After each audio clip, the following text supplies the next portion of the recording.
Начало 1957 года. Руководство Башкирской АССР приступило к подготовке юбилейных мероприятий, посвященных 400-летию добровольного вхождения Башкирии в состав русского государства. Но в этот момент, как гром среди ясного неба, поступил сигнал из Москвы. Ученый-филолог Тагир Баишев обратился в Центральный комитет КПСС с уничтожающей критикой властей Башкирии по национальному вопросу. Ни много ни мало он заявил, что северо-западная часть башкирского народа подвергнута насильственной татаризации и ассимиляции, и что советская власть обязана совершить новую Октябрьскую революцию, чтобы восстановить ленинские принципы национальной политики. Руководство страны Советов поручило башкирскому обкому партии немедленно разобраться с ситуацией. Чем был вызван демарш Баишева, переполошивший республиканские власти? Насколько объективны были его обвинения и в чем их суть?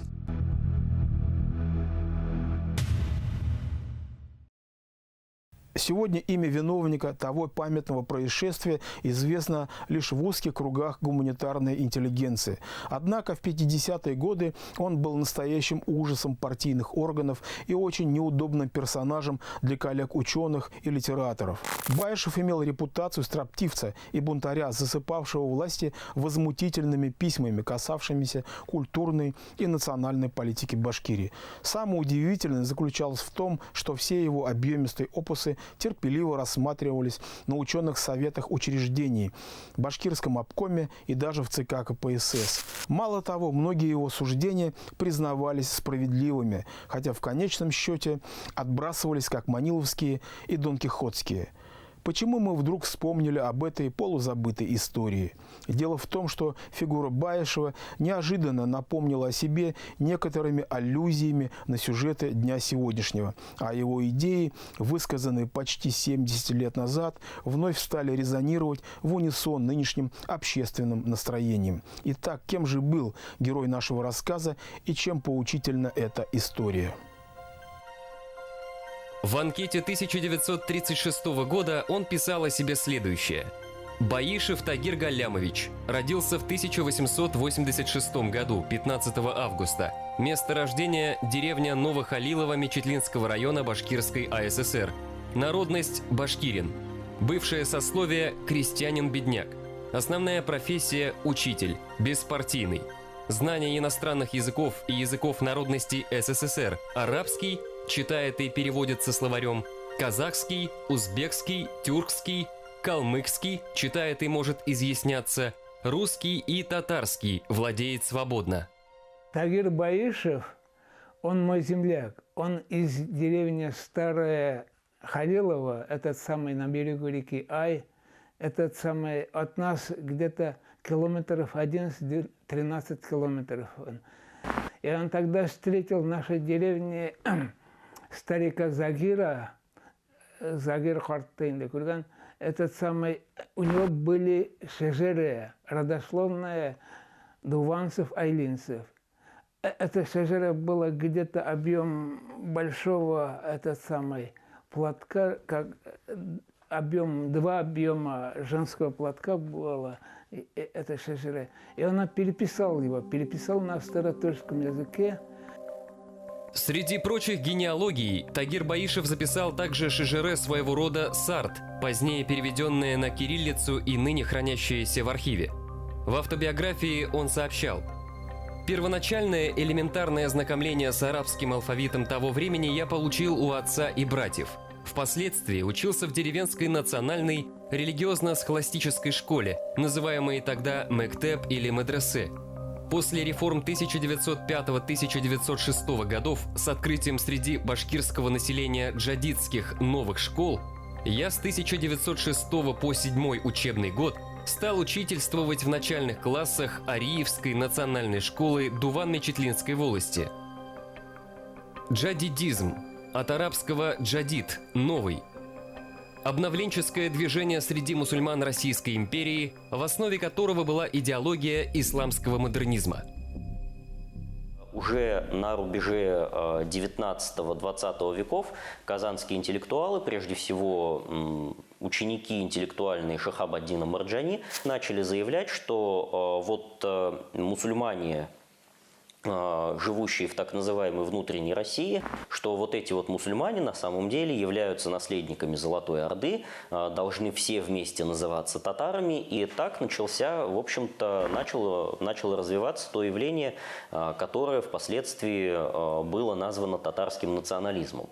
Причем, собственно, отмежевываясь от общетюркского единства, то есть заявляя, что османы и крымцы нам чужие люди, они, тем не менее, требовали единства и унификации культуры, языка народов, которые проживают в так называемой внутренней России. То есть, по их мнению, мишари, которые в тот момент считали себя отдельным народом, башкиры, обладавшие совершенно уникальной своей собственной культурой, они должны в культурном и языковом отношении полностью подражать Казани как такой виртуальной интеллектуальной столице. Таким образом, лидеры казанских мусульман, критиковавшие правительство за политику русификации, сами выступали в роли ассимиляторов по отношению к другим тюрко-мусульманским народам России. Историк и журналист Салях Атнагулов на странице своей книги «Башкирия», изданной в 1925 году, писал: «Но здесь необходимо подчеркнуть одно явление – это татаризация разных мелких тюрко-татарских племен, как-то мещеряков, типтяр, башкир и других, благодаря все захватывавшему реформаторскому движению. До того периода литература была на общем, так называемом тюркском языке, который в своем составе имел отчасти и киргизское, и узбекское, башкирское и татарское наречие. Но поскольку джадидское, реформатское течение побеждало все другие существовавшие течения, постольку и татарский язык получает право гражданства между всеми указанными племенами. Это явление можно определить как культурную колонизацию татарского торгового капитала». Салях Салахиддин Атнагулов, уроженец села Суккулово, нынешнего Ермекеевского района Республики Башкортостан. Происходил из башкир-вотчинников Кыр-Еланской волости, член партии левых эсеров, участник башкирского национального движения, автор первого научного труда о башкирской АССР. В 20-х годах был редактором газеты «Красная Татария», главным редактором Татгосиздательства, одним из руководителей Наркомата просвещения Татарской АССР. Расстрелян в 1937 году. У татар изначально само нациестроительство, оно во многом накладывалось на незавершенность этногенеза. То есть народ и нация строились во многом очень близко, понимаете. Колыбелью татарской нации во многом являлся именно муфтият, вот о котором я упоминал. Оренбургское, его еще назвали Уфимское Магометанское духовное собрание. Потому что татарский национальный проект, который сначала поднялся именно вот через эту волну джадидизма, волну просвещения, он утверждал новые европейские ценности. Какие ценности? Если изначально это были просто, так сказать, абстрактные ценности просвещения, то далее, в соответствии с европейской логикой того времени, это были уже ценности светских европейских парадигм. Национализм, либерализм. Проектируемую татарскую общность предполагалось сформировать из казанских мусульман, мишарий, нагайцев, сибирских тюрков и, конечно же, башкир, от участия которых во многом зависела жизнеспособность проекта экстерриториальной культурно-национальной автономии тюрко-татар. Тюрколог Николай Дмитриев писал: «Татаризация башкир в культурном и экономическом отношении входила в программу татарских националистов. Башкирам внушалось, что никакой башкирской культуры и языка нет, что на нем говорит только отсталая часть населения, а писать уж никак нельзя». Николай Константинович Дмитриев, 1898-1954, советский лингвист-тюрколог, доктор филологических наук, профессор, член-корреспондент Академии наук СССР, научный руководитель диссертационной работы Тагира Баишева. в начале 19-20 века казанские типографии достаточно активно начинают печатать учебники, озаглавленные уже не как тюркская грамматика, не как там тюркский язык, а уже под названием татарская грамматика, татарский язык, татарская литература и так далее. И казанская, опять же, публицистика достаточно нетерпимо воспринимает в это время любые попытки заявлять о собственной ценности культур народов Средней Азии, Урала и так далее. То есть с огромным непониманием, с огромным просто издевательством сталкиваются активисты, пытавшиеся писать на мишарском языке, а такие были. Средняя Азия изображается там в очень темных тонах. И башкиры, с одной стороны, объявляются частью вот этого вот единства, причем самих башкир никто об этом не спрашивал, а с другой стороны экзотизируются. Хотя тогдашняя культура, она была в целом восточной, но возникает такой ориентализм внутри ориентализма. В то время еще не существовало собственных башкирских издательств, поэтому башкирским авторам приходилось ехать в Казань или Оренбург, где их произведения пропускались через фильтр татарских цензоров.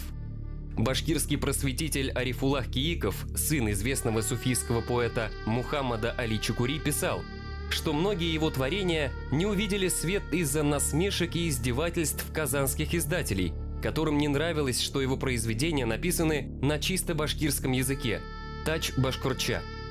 Писатель и историк Мухаммед Салим Умедбаев, повинуясь этому диктату, был вынужден свое сочинение «Ядкар», изначально написанное на башкирском языке, перевести на казанский диалект.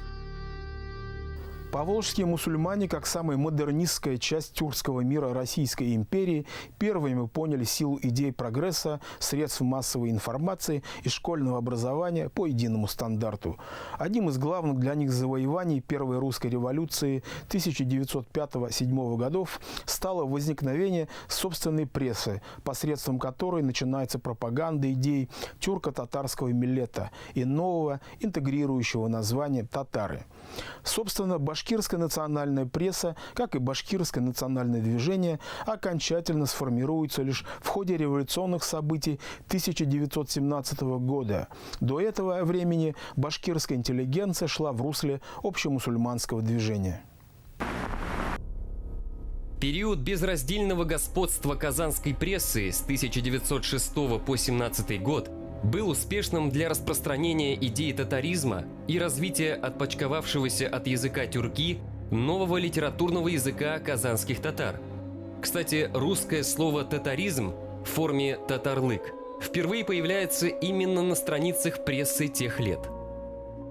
Изначально в татарском проекте участвует большой, относительно, конечно, но по меркам Урала-Поволжья очень большой слой интеллигенции. Это во многом интеллигентский проект изначально. В принципе, с точки зрения конструктивизма, так и зарождаются все национальные проекты. То есть проявляются сначала некоторые будители, они выдвигают определенные идеи, потом она идет в массы. Но дело в том, что это очень умозрительная схема. На самом деле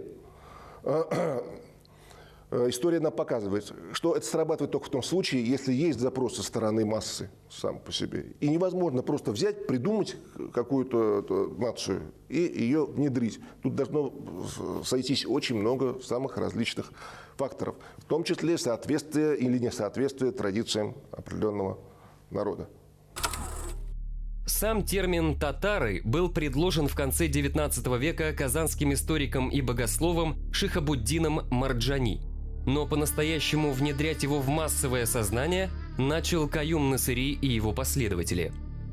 Каюм Насыри, 1825-1902, казанский просветитель и основоположник татарского литературного языка, автор первого русско-татарского толкового словаря, трудов по фонетике и грамматике. Этого самого Каюма Насыри башкирский солдат Тагир Баишев, призванный в 1909 году на военную службу, считал своим учителем. Основные правила русской грамматики вначале я изучил по сравнительной грамматике русского и арабского языков, написанной в то время татарским ученым Каюмом Насыри, писал в автобиографии Баишев. Благодаря освоенному русскому языку Баишев познает огромный и доселе неизведанный мир художественной и научной литературы русской и зарубежной. Через много десятилетий в 1965 году Тагир Баишев напишет очерк «Мои учителя Каюм Насыри и Габдулла Тукай», в котором будут следующие слова. До знакомства с их творчеством он был жертвой религии, фанатизма и старых традиций и был грубее самого неотесанного мужика. Стихи Тукая пробудили в нем дух бунтарства и воспитали критический взгляд на традиционную жизнь русских мусульман, а учебники Каюма Насыри стали ключом в мир русского языка и лингвистики. Годы армейской службы Баишев назвал в духе Максима Горького своими университетами. Здесь он не только выучил русский язык, но и увидел множество стран, жизнь различных народов. Начало Первой мировой войны он застал в Монголии, где его часть находилась в экспедиции. Затем был Западный фронт, окружение, плен. В феврале 1915 года, контуженный и раненый, я был взят в плен немцами, но представился удачный случай, и я убежал из плена и вернулся на родину летом того же года. В начале 1916 года меня направляют на Кавказский фронт, на территорию Ирана. На этом фронте я и встретил февральскую и октябрьскую революции. В марте 1918 года я возвратился в родную деревню. Когда он вернулся после империалистической войны, в 1918 году он работал 2 года в своей деревне Старохалилова. Потом с 1920 по 25 год работал в деревне Дуан-Мишлино, моей деревне. Он работал учителем в школе и одновременно был фельдшером, он же фельдшер, заведующим фельдшерским пунктом. Но он, такой человек, оставил хорошую память у наших земляков. Когда Баишев вернулся с фронта, башкирское национальное движение, сражавшееся за автономию в составе Демократической Федеративной России и за культурную самобытность башкирского народа, было в полном разгаре. Однако Баишев не принял в нем участия. Выступая на закрытом заседании башкирского обкома КПСС 24 мая 1957 года, он говорил: «Я Октябрьскую революцию встретил 30-летним, то есть уже оформившимся. До революции я считал себя татарином. Самосознание было такое, что башкир не было. Писал раньше я все время на татарском языке, то есть татарская культура, передовой татарский народ и так далее». Баишев прекрасно знал о своем происхождении, о чем говорят переписанные его рукой родословные.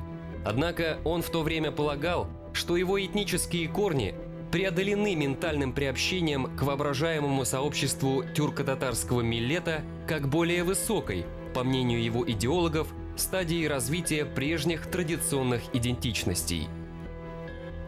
Возникающий татарский национализм сразу же несет в себе еще и признаки миф о собственном культуртрегерстве, то есть там среди прочих миссий возникающей, нарождающейся общности видится распространение прогресса среди башкир, среди сибирских тюрок, среди казахов, среди народов Средней Азии, и, соответственно, вместе с этим возрастает отчуждение и нетерпимость по отношению к любым альтернативным мнениям, к любым альтернативным взглядам. И для представителей вот этого интеллектуального круга оказалось полной неожиданностью, когда идея общемусульманского такого так называемого тюрк-татарского единства в 1917 году на Всероссийском мусульманском съезде не получает всеобщей поддержки и буквально в прямом смысле рассыпается, потому что многие народы вместо вот этого виртуального единства с центром в Казани там, или в Москве начинают требовать себе так называемой земельной или территориальной автономии и заявляют, что желают развиваться сами по себе на своей собственной земле. Недовольство башкир культуртрегерскими комплексами татарской интеллигенции вылилось наружу с началом революции 1917 года. Башкирская интеллигенция не только не согласилась с ролью статиста в планах татарских националистов, но сама встала в авангарде движения за самоопределение тюркских народов России чем спасла свой народ от ассимиляции и положила начало процессу федерализации страны. Татарская интеллигенция была самой многочисленной из всех интеллигенций тюркских народов. И она пыталась, во-первых, она успешно доминировала в Урало-Поволжье, кроме Башкирии. А в Башкирии она тоже пыталась доминировать, но это, естественно, уже встречало сначала недоумение, а потом отпор со стороны нарождающейся башкирской интеллигенции. Татарская интеллигенция, вот так привыкшая к такому своему определенному статусно-ролевому превосходству над остальными, в Башкирии она натолкнулась на ситуацию обратную, поскольку башкирские элиты сами привыкли к тому, что это они обладают статусно-ролевым превосходством над всеми остальными. В 1920 году Ленин вопрошал у лидеров декретируемой татарской автономии, которые просили у главы советского государства отдать им территорию Уфимской губернии. Ну а кто же так недавно выгонял с побоями из башкирских деревень татарских учителей и даже мул, как колонизаторский элемент? Башкирская интеллигенция или сами крестьяне? Конечно, делали это крестьяне, но это было результатом агитации башкирской интеллигенции, ответили они. Тогда Ленин задал последний вопрос. А кто формировал полки и бригады из башкирских крестьян и сумел их повести в бой против кого угодно? Тоже башкирская интеллигенция, тихо промолвили упавшим голосом татарские руководители. Они сумели перевести чаяние своего народа на язык современности. Им было тяжелее, чем татарской интеллигенции, поскольку они не изобретали чистого листа, им нужно было вот именно перевести то, что уже есть. И поэтому башкиры сумели сплотиться под другим вектором. Вместо вотчинного права, которое уходило, это была автономия, национальная автономия, почему национальная территориальная автономия. То есть как бы несколько трансформированное то же самое вотчинное право уже в глазах народа. Именно поэтому Башкирия стала первой республикой. Вот. И уже по ее образцу были созданы другие республики, в том числе Советская Татария.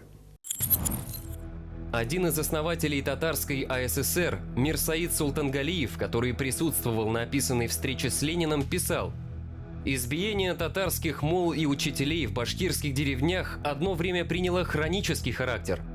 Понятно, что речь шла не об учителях татарской национальности вообще, а конкретно о проповедниках татарского национализма, которые могли относиться к какой угодно народности». Идея экстерриториального тюрко-татарского милета, так же как проект Идель-Урал и советизированный вариант последнего в виде Татаро-Башкирской республики, потерпели полный крах, за что башкирское национальное движение подверглось ожесточенным нападкам со стороны так называемых татаристов. К слову сказать, способ действий последних тогда и сегодня вызывал и вызывает недоумение. С одной стороны, они призывали к единству, а с другой стороны, на страницах своей прессы осыпали башкирскую сторону издевательствами и глумливыми пассажами. Ну, прямо как сегодня в эфире ТНВ и на страницах казанских интернет-изданий. Странная, а главное, бессмысленная тактика. Из заявления Тагира Баишева в ЦК КПСС, 1958 год. Когда русские писатели на весь мир били в набат о хищническом ограблении башкир и об их спасении, татарский писатель Бари Баттал язвительно сравнивал башкир с вредителями яблонь. Говорил, что подобно тому, как моль сосет качественный сок яблока и портит его, точно так же башкиры только вредят и портят природу и человеческое общество. Габделбари Баттал, 1880-1969, историк, писатель и общественный деятель, уроженец села Новобелогорка Сорочинского района Оренбургской области. В 1917-18 годах член Национального собрания тюрко-татар. С 1920 года проживал в Финляндии и Турции. Поэт Шейхзада Бабич на страницах башкирской национальной прессы дал отповедь этим башкирофобствующим деятелям. Спасибо вам. Каждая ваша грязная статейка придает нам свежести, силы. Каждое ваше действие делает башкира башкиром, укрепляет его, сплачивает. И теперь уясните для себя, Устраивать с вами перебранки считаем низостью для его величества башкирского сердца. Полное переосмысление прежних воззрений происходит и в сознании Баишева. В яростном, обличительном пафосе его последующих писем и обращений в партийные органы угадывается психологическая травма прошлых лет. Выступая на закрытом заседании башкирского обкома КПСС 24 мая 1957 года, он восклицал: «Я люблю татарский язык, но не издеваюсь над национальными чувствами татар. Почему же башкиры должны все это терпеть?» После образования Башкирской, а позднее Татарской АССР начался процесс выработки стандартов новых литературных языков, формировавшихся вместо прежней письменной традиции на языке тюрки. В 1921 году башкирский язык был объявлен государственным. Правда, никто еще не понимал, что это такое – старый дореволюционный тюрки или нечто похожее на поэтические экзерсисы Шейхзады Бабича, который еще в 1916 году пытался писать стихи на наречии башкир Оренбургской губернии. В конечном счете, дабы подчеркнуть свою индивидуальность и дистанцироваться от соседей, башкирские деятели приняли решение конструировать литературный язык на основе говоров, максимально далеких от татарского языка, то есть по образу и подобию разговорной речи юго-восточных и восточных башкир.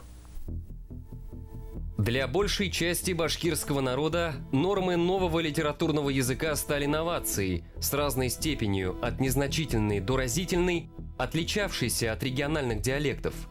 Поэтому результаты всесоюзной переписи 1939 года стали шокирующими.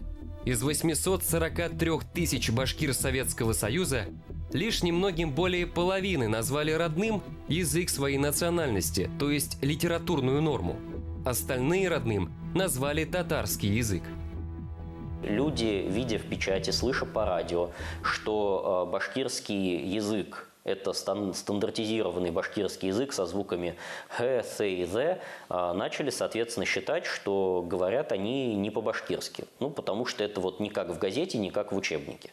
Какой-либо разъяснительной работы о том, что, в общем-то, это общенациональный башкирский язык, и, соответственно, он не обязан отражать там особенности каждого говора, не было произведено, и, по всей видимости, советские руководители Башкирии после 1925 года перед собой такой задачи и не ставили, и, соответственно, возникает вот этот вот разрыв между башкирской идентичностью, то есть представлением, что мы башкиры, и языковой самопрезентацией, то есть понимание, что мы, конечно, башкиры, но вот язык у нас какой-то не башкирский.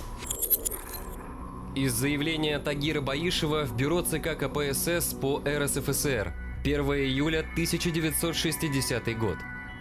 Западные и северо-западные башкиры давно были бы признаны башкирами и приобщены к своей национальной культуре.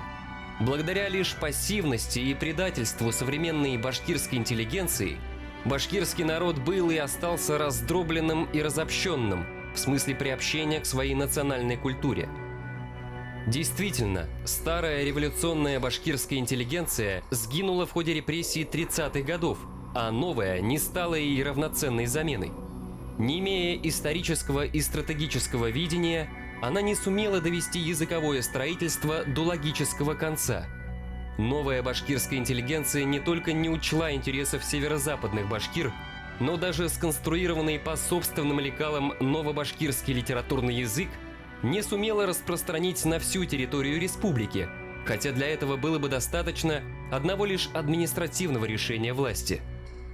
В течение 20-х годов преподавание шло вообще на основе учебников, чуть ли не оставшихся от медресе царского времени, и дальше учительских кадров, печатной продукции и так далее, для того, чтобы покрыть всю республику, так подготовлено и не было.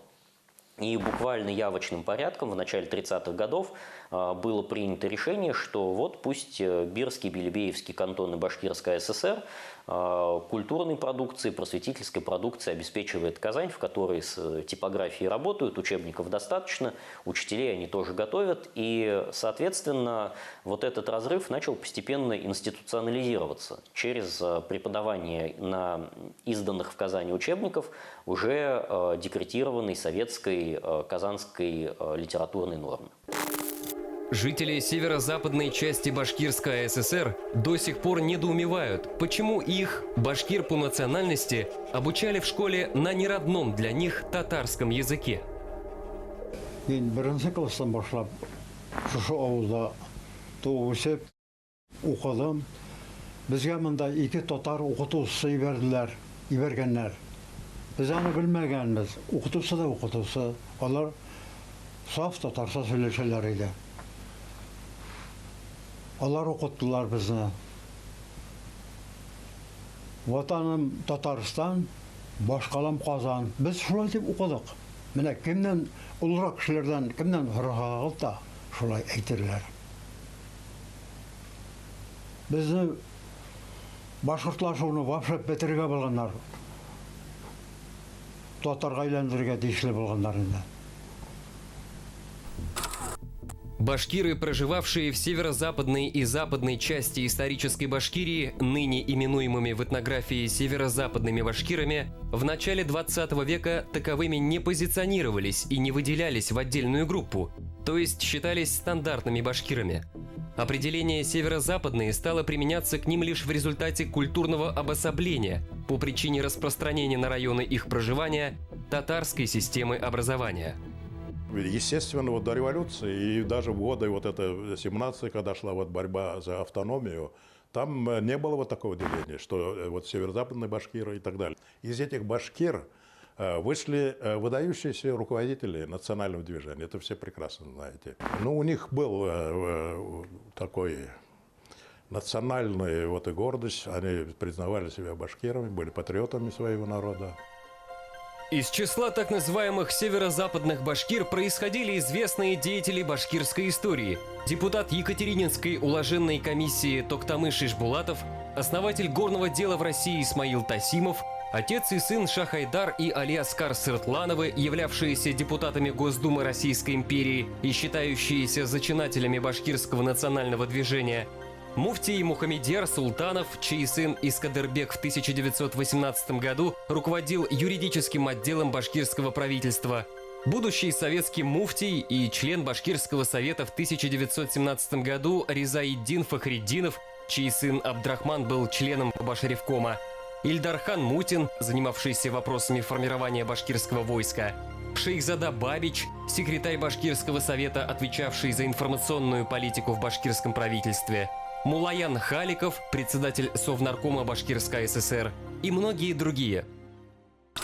Вообще, сам по себе термин «северо-западные башкиры», он некорректный. Он возник только вот из-за этой коллизии с северо-западным диалектом башкирского языка.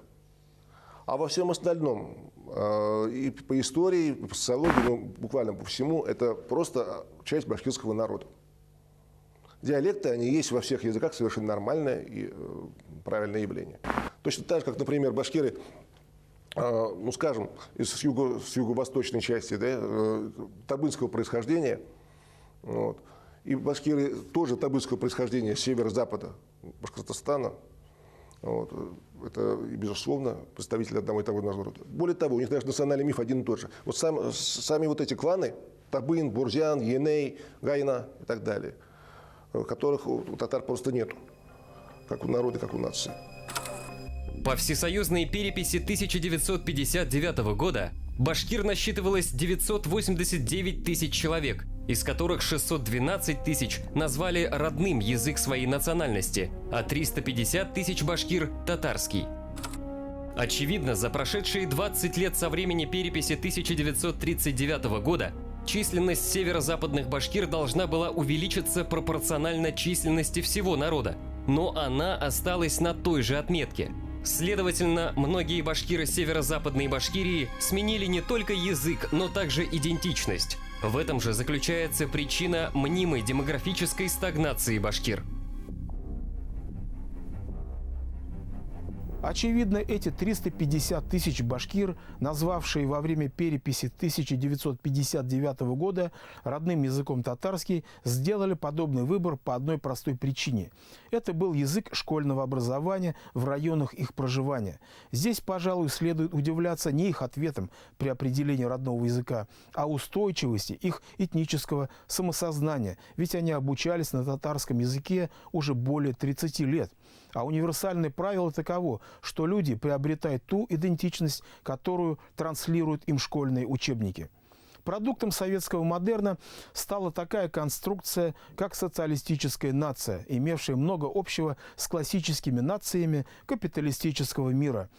Десятки советских народов обрели унифицированные литературные языки и собственное квазигосударственное образование.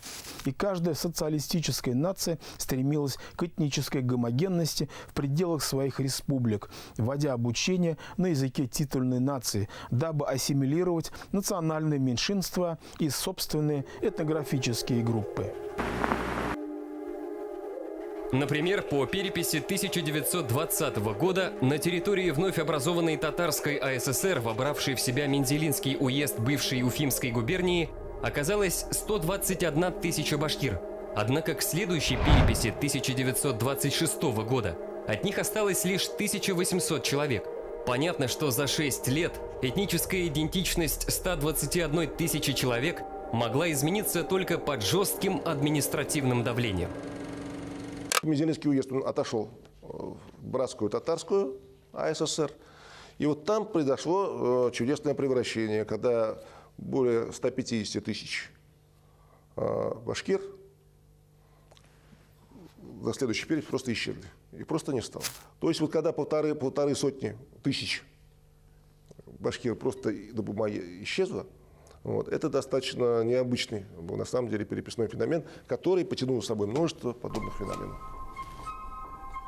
В отличие от властей Татарской АССР, проводивших жесткий ассимиляторский курс «Один язык, одна нация» по отношению ко всему тюркскому населению республики, татарам, башкирам, типтярам, мишарам, крешенам, руководители автономной Башкирии ударились в другую крайность. Они не смогли объединить в рамки одного литературного языка, а значит одного национального проекта, даже всех этнических башкир. В чем причина такого отношения? Это как раз прямое проявление еще унаследованных от царского времени стереотипов о том, что есть настоящий башкирский язык, а есть башкирский язык, утративший свои особенности, и, соответственно, нежелание менять какие-то сложившиеся практики, нежелание, в общем-то, налаживать нормальный диалог со своим собственным народом и приводить его к некой общей, скажем так, норме, к некому общему такому стандарту. То есть обычно языковая стандартизация, она сопровождается достаточно жесткими мерами, когда вводится повсеместно литературный язык, и просто-напросто использование нелитературных форм достаточно жестко пресекается. В советской Башкирии это было проведено на юге республики, на востоке республики, но не было совершенно не производилось среди башкирского населения севера и запада республики. Архивные документы беспристрастно зафиксировали факты принятия, не побоимся этого слова, преступных решений властей, приведших к расколу и утрате этнической идентичности у значительной части башкирского народа. Бюро Башобкома ВКПБ постановляет: первое. На основе лингвистического материала экспедиции в НИИ НК считать установленным язык башкир, населяющих Янаульский, Туймазинский и Карайдельский районы, и язык чувашей деревни Базгия Туймазинского района ассимилированным с татарским языком. Второе. Исходя из вышеизложенного, Бюро Башобкома ВКПБ считает целесообразным ведение делопроизводства, преподавание в школах и издание районной газеты в Янаульском, Туймазинском, Карайдельском районах на татарском литературном языке. И это несмотря на то, что по данным статистики на 10 августа 1933 года Национальный состав того же Янаульского района выглядел следующим образом. Башкир 58%, татар 15%, русских 13%, удмуртов 10,9%, марийцев 3% и прочих 0,8%. Как говорится, комментарии излишни. Прекрасно зная, что основную часть населения указанных районов составляют башкиры, обком, тем не менее, принимает решение о введении языка соседней республики. Здесь можно, пожалуй, сказать именно о вредном влиянии догматизма, потому что непроверенная на самом деле должным образом научно необоснованная концепция была принята как не подлежащая обсуждению, не подлежащая спорам, и дальше из этой концепции вырос целый ряд ошибочных решений. То есть решение о выборе диалектной основы для башкирского литературного языка, которая все-таки могла бы быть другой, были альтернативные проекты, были альтернативные взгляды, ошибочное решение о том, чтобы не внедрять новую норму по всей республике. Вот этот вот догматизм, что если люди не говорят, как им велено, значит они не те, кем себя считают, он привел к тяжелым и драматичным результатам. Материалы диалектологических экспедиций первой половины 30-х годов показывают, что башкиры северо-западной части Башкирской ССР имели четкую этническую идентичность.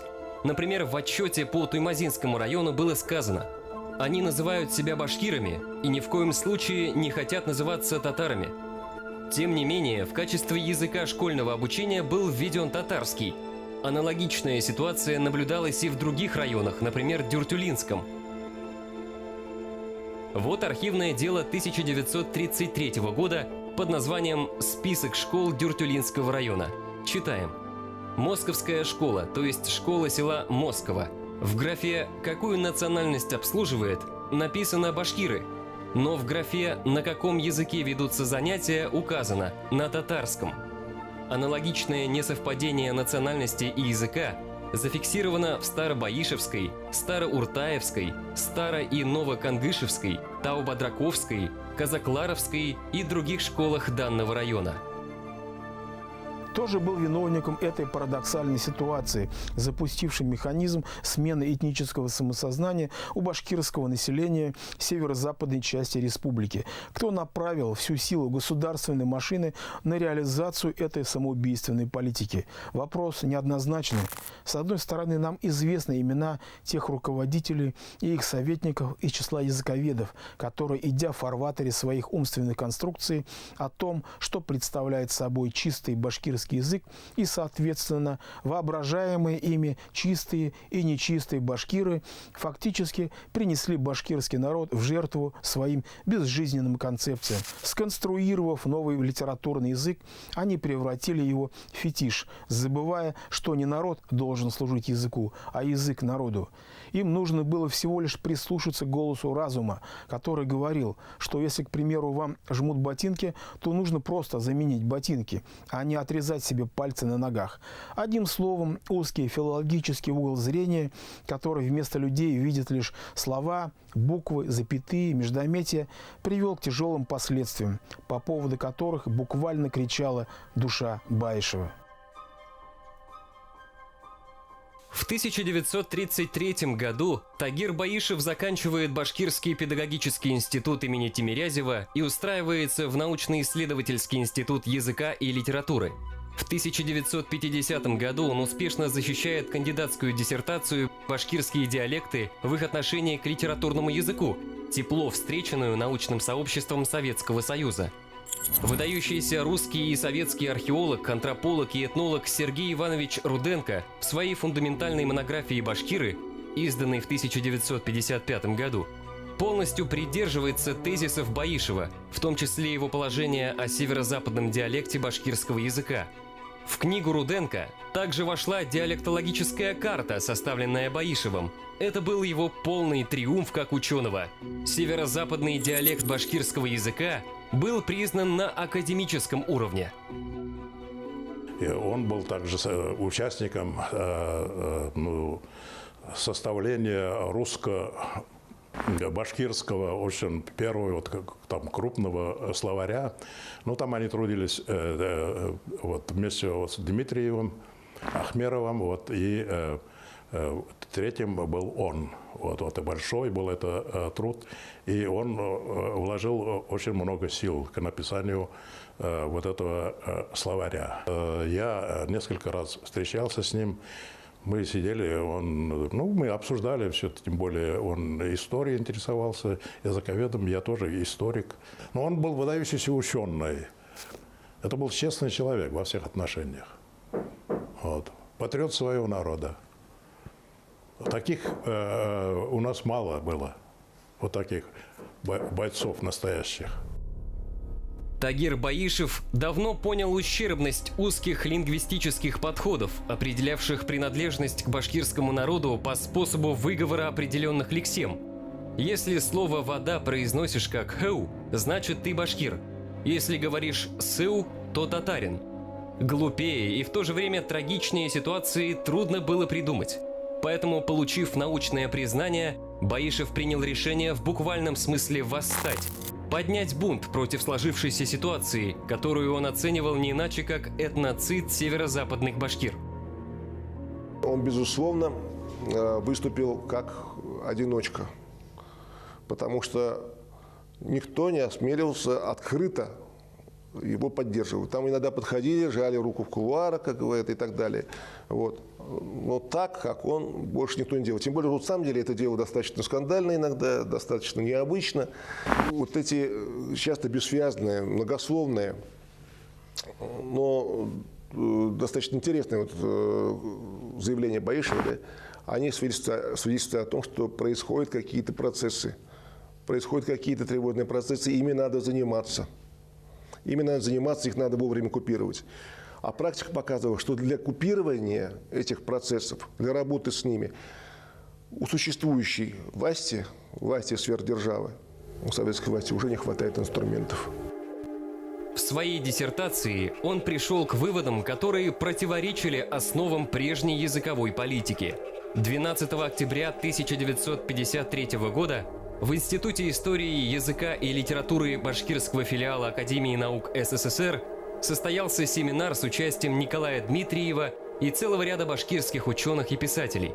В протоколе семинара сказано: первым выступает Тагир Баишев. Он на убедительных языковых фактах доказывает, что западные и северо-западные башкиры, обслуживаемые до этого времени татарским литературным языком, говорят на третьем, западном диалекте башкирского языка.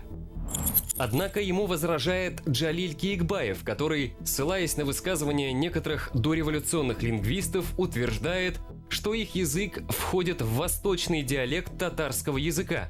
Он говорит, что в пединституте мы в башкирском языке признаем два диалекта и в дальнейшем останемся на своем мнении. Киикбаев Джалиль Гениятович, 1911-1968. Советский лингвист-тюрколог, доктор филологических наук, профессор. Уроженец деревни Каран-Елга нынешнего Гафурийского района Республики Башкортостан. В прениях выступили филологи Галей Саидбатталов, Ахнаф Харисов, писатели Гайнан Амири, Мустай Карим, историк Шамсон Типеев. Все они защитили точку зрения Тагира Баишева, то есть признали три диалекта в башкирском языке. Ни один человек не согласился с мнением Киикбаева. Мустай Карим, как человек более объективный и рассудительный, между прочим, сказал: «Идет оформление башкирской нации. Мы не должны отрывать западных башкир от башкирской нации. Здесь идет речь о целостности башкирской нации. Стало быть, западные башкиры исторически башкиры-аборигены, и их язык является диалектом общенационального башкирского языка». Историк Шамсон Типеев добавил: «Все башкиры на территории Башкирии, несомненно, говорят на диалектах башкирского языка. Нет башкир, говорящих на татарском или на диалектах татарского языка». Таким образом, большинство присутствовавших на этом семинаре лиц однозначно высказалось в пользу существования северо-западного диалекта башкирского языка, а также того, что при определении языковой политики приоритетной должна быть этническая идентичность, а не голый фонетизм. Чтобы усилить свою позицию новым эмпирическим материалом, Тагир Баишев в 1954 году организует новую диалектологическую экспедицию в ряд северо-западных районов республики. Ее результаты вновь подтвердили правоту взглядов ученого. В научном отчете диалектологической экспедиции 1954 года по теме «Западный диалект башкирского языка» кроме лингвистических материалов нашли отражение данные по этнической идентичности северо-западных башкир. Башкиры этих районов свой разговорный язык считают нормальным башкирским языком. Все от мала до велика говорят на этом языке, не считая его ущербным. По-татарски говорит лишь часть интеллигенции.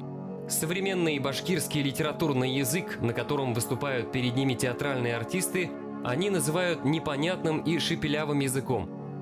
Во время опроса учительница татарского языка в ауле Юрмияс Аскинского района Ямал Валиахметова отметила: татарский литературный язык детьми усваивается плохо. Когда поднимаем этот вопрос, ученики отвечают: мы башкиры по национальности, у нас есть право изучать собственный язык. И Баишев совершенно справедливо заявлял, что это положение ненормальное, что это положение совершенно не соответствует ни потребностям развития самой Башкирской республики, ни тем более потребностям равномерного развития Советского Союза. И требовал, чтобы центральные власти взяли ситуацию в свои руки и позволили башкирам развиваться просто самостоятельно, не на правах младшего брата, не на правах ученика, а просто на правах нормального народа Советского Союза. Видя, что после лингвистического семинара 1953 года никаких подвижек не произошло, Баишев перешел в наступление. Этому предшествовал выход в свет его монографии «Башкирские диалекты в их отношении к литературному языку», изданной под грифом Академии наук СССР.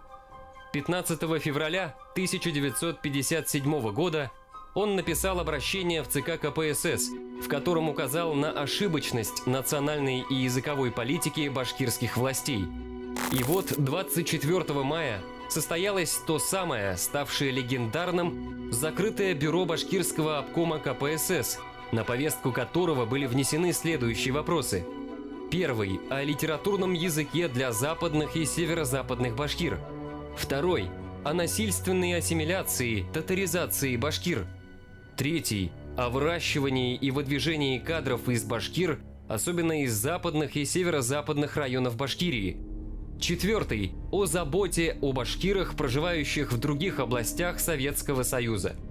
В ходе жаркой дискуссии Баишев воскликнул: «Я хочу, чтобы Башкирия не была разобщена. Половина башкир осталась на Западе и приобщается к татарской культуре. Неужели нельзя для наших создать литературный язык? Западные башкиры считают себя башкирами, а мы их искусственно превращаем в татар». Нужно правильно понимать смысл слов Баишева. Татар он считал братским народом, о чем многократно заявлял на страницах своих обращений. Он хорошо знал и уважал татарскую культуру и татарский язык. А Тукай до конца жизни был его любимым поэтом. Однако он искренне не понимал, зачем и для чего нужно сознательно трансформировать этническую идентичность северо-западных башкир. И, не находя ответа, начинал видеть во всем заговор врагов или злую насмешку над историей и здравым смыслом. Дискуссия, которая развернулась на заседании, незаметно перешла в чисто лингвистическую плоскость. Страсти разгорелись вокруг вопроса, чем является говор северо-западных башкир – диалектом башкирского языка или диалектом татарского. Товарищ Баишев, эти башкиры говорят на татарском языке. Как же мы сейчас им будем навязывать башкирский язык, когда они не захотят этого? Хайдар Сайранович Сайранов, 1915-1989, партийный и государственный деятель, кандидат исторических наук, секретарь башкирского обкома КПСС по идеологии. уроженец села Камышлы нынешнего Кушнаренковского района Республики Башкортостан. Первый вопрос – это создание второго башкирского языка для западных и северо-западных башкир, живущих на этой территории. Я считаю это предложение нежизненным. Сулейман Фахриддинович Саидбаталов, 1906-1974, секретарь Башкирского обкома КПСС, министр культуры Башкирской ССР, а затем заместитель председателя Совмина Башкирской ССР, уроженец города Белебея. Точку в дискуссии поставил Джалиль Кейкбаев, наиболее авторитетный в то время башкирский языковед. К великому сожалению, тогда Кейкбаев Джалил Гинятович, он уже был профессором, он уже как ученый, языковед, у него был авторитет. Он также примкнул к сторонникам татарского диалекта северо-западных башкир. Там говорят, что Нуриев, там он сидел, и потом сказал, как же так, говорит, я что, на татарском языке, что ли, говорю? У нас свой диалект башкирский, он даже не вытерпел свое недовольство он проявил. Зия Нуриев дословно сказал следующее. Все считают, что западные башкиры являются башкирами. Тогда почему современный язык не является диалектом башкирского языка? На самом деле, на Западе мы не можем башкир, говорящих на татарском языке, назвать так, что они говорят на литературном татарском языке, хотя мы преподаем им на татарском языке. Я считаю, что этот вопрос с нами не изучен, и в части этого вопроса товарищ Баишев прав. Зия Нуриевич Нуриев, 1915-2012, советский государственный и партийный деятель, первый секретарь Башкирского обкома КПСС. В 1973-85 годах занимал должность заместителя председателя Совета министров СССР, уроженец села Верхний Лачинтау, нынешнего Бирского района Республики Башкортостан. А потом Тагир Баишев пишет, что после этого заседания, когда мы вышли на улицу, мне подошел Галимдар Рамазанов, пожал мою руку, и Разанов, тоже работник обкома, наверное, или райкома какого-то. Они пожали мне руку, что ты правильно сказал. В другой день, в другой раз, там Рашид Нигмати тоже был поэт. Но он тоже сказал мне, обнял меня, все, ты правильно сделал, все такое. Но они все, глаз на глаз говорили об этом, но никто не высказался об этом на этом заседании.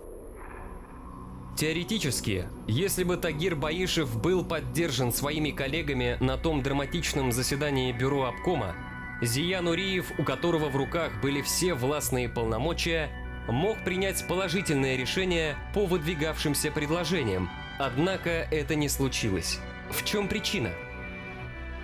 Тогда очень было сильное засилие наших соседей. И они, Жалиль Гинятович Кейкбаев и ученые, даже Саидбаталов, его ученик, это профессор, они очень сильные ученые были, очень грамотные были. Они все понимали, что Тагир Баишев правильно говорит с точки зрения диалектологии. Есть такое предположение.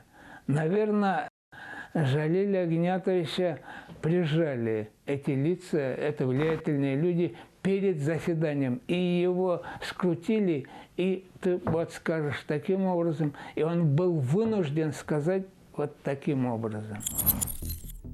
Трудно сказать, насколько верна эта версия, но она существует. Судя по текстам обращений Баишева, ему также приходили в голову конспирологические теории, что вполне объяснимо. Ведь они были следствием его отчаянного одиночества. Обласканная властью интеллигенция сторонилась Баишева, боясь потревожить свой покой. А враги вытолкнули на обочину, лишив возможности заниматься наукой. Слабые интенции Зии Нуриева, представителя этих самых северо-западных башкир, в поддержку Баишева погасли ввиду отрицательного отношения к идеям последнего со стороны партийной номенклатуры. В Москву был отправлен ответ, что никакого северо-западного диалекта не существует, а следовательно, северо-западные башкиры должны учиться на татарском языке. Что самое интересное, современные российские ученые-лингвисты единодушны в том, что северо-западный диалект башкирского языка все же существует. Стоило ли ломать столько копий, чтобы прийти к выводу, который был очевиден Баишеву более 70 лет назад? Первые кириллические книги – это богатейший источник для того, чтобы заглянуть, что было 150 лет назад. И вот мы для северо-западного диалекта вот так вот заглянули и увидели, что действительно 150 лет назад в нем были прямо те прокыпчакские формы, которые реконструировали в своей монографии, еще не изучив эти книги, Хисамиддинова и Мудрак. Понимаете? То есть их реконструкция точная, это подтверждается, и она реально еще 150 лет назад была в северо-западном диалекте. Это наиболее архаичный диалект. И за 150 лет произошли такие очень значимые изменения, которые совершенно изменили его облик, и сейчас спорят о диалектной близости, вообще татарский это язык или не татарский. Но это изменение последних годов. Тагир Галямович Баишев умер 19 марта 1974 года. Однако его дело продолжало жить. В дальнейшем выводы Баишева получили развитие в работах Сарии Миржановой, автора монографии «Северо-западный диалект башкирского языка». В начале 80-х годов в Уфе состоялась серия совещаний тюркологов, диалектологов с всего Советского Союза. И опять же, они также признали точку зрения уже тогда Сарии Фазуловны Миржановой о трехдиалектном составе башкирского языка и о том, что северо-западный диалект – это неотъемлемая часть общего народно-разговорного башкирского языка. Он был тюркологической общественностью, этот тезис был признан еще в начале 80-х годов. И, как писала известная исследовательница диалектов башкирского языка Нажия Хайрзамановна Максютова, эта тема утратила всякую дискуссионность еще в 80-е годы. То есть северо-западный диалект в качестве научной концепции, он существует столько же, в принципе, сколько сама по себе башкирская диалектология. Следствием преодоленных заблуждений прошлого стало изменение языковой политики. В конце 70-х годов первый секретарь башкирского обкома КПСС Мидхат Закирович Шакиров принял решение о введении преподавания башкирского языка во всех башкирских селениях северо-западных районов Башкирской АССР. За небольшой период там были свои достижения, потому что вот я знаю, я же преподавал на ИСТФАКе, вот из этих северо-западных районов стали поступать на исторический факультет, и они даже, вот, получив какие-то азы вот это башкирского языка, стали разговаривать на башкирском языке. Так было прежде всего со студентами, которые поступали из Аскинского и других вот этих ряда районов. Он поступал формально логично. Раз люди себя считают башкирами, раз проблема вот этого диалекта, она постоянно приводит к вымыванию с каждой переписью, значит, из башкир-татар, то есть к определенной ассимиляции. А ассимиляция официально считалась злом. И вот этот перевод на башкирский язык обучения в школах, национальных школах, понятное дело, он, однако, сыграл не совсем однозначную роль. Дело в том, что потом ему не только это стали припоминать, как башкиризация, представлять его как башкиризацию и так далее. Но это было неоднозначно воспринято и самими башкирами северо-запада тогда, по крайней мере, многими. Почему? А потому что, я уже говорил, общеизвестно, что башкирский литературный канон башкирского языка, да, он достаточно далек от этого северо-западного диалекта. В 1987 году Мидхат Шакиров был отстранен от власти генсеком Михаилом Горбачевым, приступившим к зачистке политических тяжеловесов брежневской эпохи, и все начинания первого секретаря Башобкома были сведены на нет. Сам он был огульно обвинен в пресловутой башкиризации татар, хотя, перефразируя это набившее оскомину выражение, речь шла о башкиризации башкир. То есть о приведении северо-западных башкир в соответствии со стандартами башкирскости советского периода, отличавшимися от дореволюционных образцов, в котором следовали последние. Однако в это время в соседней Татарии уже поднял голову дремавший прежде национализм, унаследовавший шовинистические по отношению к башкирам комплексы татарской интеллигенции начала 20 века. Там попытались вернуться сразу к риторике Гаяза Исхаки, например, Садри Баксуди и так далее. А эта риторика, там что было в ней не очень хорошего? Дело в том, что она была изначально конфликтна. Но я уже говорил, одно дело, когда она была конфликтна в начале 20 века, когда это было только в умах интеллигенции, которая никуда вниз не шла, что революция и война и доказали, которая не распространялась на крестьянские массы, не на крестьянские, не на солдатские там, и так далее. И совсем другое дело сейчас, когда весь народ, по поражению Федотова, уже давно стал интеллигенцией. И теперь такое нациестроительство, оно должно быть еще намного более осторожным, поскольку обычные такие заявления интеллигентов, да, агрессивные заявления интеллигентов, на самом деле могут совсем по-другому восприниматься массой. Совершенно не заботясь о последствиях, татарстанские идеологи развернули антибашкирскую кампанию на страницах печати. Например, главный литературный журнал Татарстана «Казан-Утлары» опубликовал издевательскую статью татарского писателя Нурихана Фаттаха «Башкорт хэм башкирт», в которой высмеивался этноним башкирского народа и в уничижительной форме описывалось их прошлое. И таких публикаций было очень много. Советник президента Шаймиева по политическим вопросам Рафаэль Хакимов позволял себе высказывание, что башкир не существует, так как их придумали большевики. Главное идеологическое учреждение Татарстана, Институт истории имени Марджани, аналог Оруэлловского Министерства правды, сосредоточилось на деконструкции башкирской идентичности, изобретая все новые и новые идеологические фантазмы. Главный марджанист Дамир Исхаков открыто озвучил экспансионистские планы татарской этнократии. «Республика для татар тесна, нам весь Волго-Уральский регион нужен». Как следствие, требование о пересмотре административных границ между соседними республиками стало навязчивой идеей активистов Всетатарского общественного центра и Союза татарской молодежи. При этом башкирская сторона традиционно отмалчивалась. Показательно, что в ходе истерии, которая развернулась недавно в эфире главного телеканала Татарстана, озвучивались все те же избитые, но крайне разрушительные для отношений между соседями мемы. Как тут не вспомнить о Баишеве, который предрекал подобный ход событий еще в 50-е годы прошлого века, имея в виду попытки носителей уходящих в прошлое идеологем начала 20 века взять исторический реванш за проигрыш в давно отыгранной партии. Тагир Баишев, оказавшийся на острие идеологических баталий, уже тогда нашел выход из лингвистического тупика, созданного догматиками от науки, а его идеи, отвергнутые в свое время, ныне являются признанными. Поэтому, будь жив сегодня Баишев, он, подобно Галилею, мог бы удовлетворенно изречь, а все-таки она вертится.